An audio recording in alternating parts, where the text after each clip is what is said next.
Choosing yourself isn't the end of the story. It's the beginning of learning how to live differently. And honestly, that changes everything. Because for me, choosing myself wasn't the end of something. It was the beginning of learning how to live differently. How I thought differently, how I responded differently, and how I began showing up in my life differently too.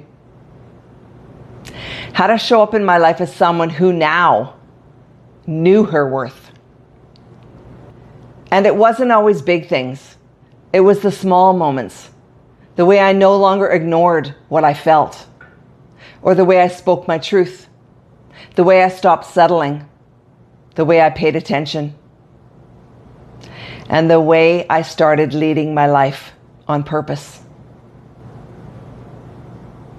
Because once you choose yourself, you don't go back to living the same way. Not because you can't, but because you won't anymore. And this is where we begin to see a powerful shift in Anna Levita. As Amy begins to live from who she is becoming, she's no longer just learning. She's beginning to live what she's learning. She's no longer just feeling. She's choosing.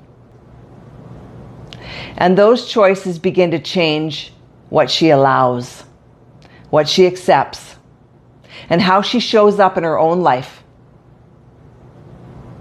Because the truth is, your life doesn't change when you say you've chosen yourself.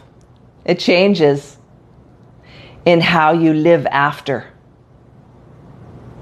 in what you allow, what you accept, or what you no longer entertain. Because being someone who chose herself means you live like it, even when no one is watching, even when it's uncomfortable, or even when it would be easier not to.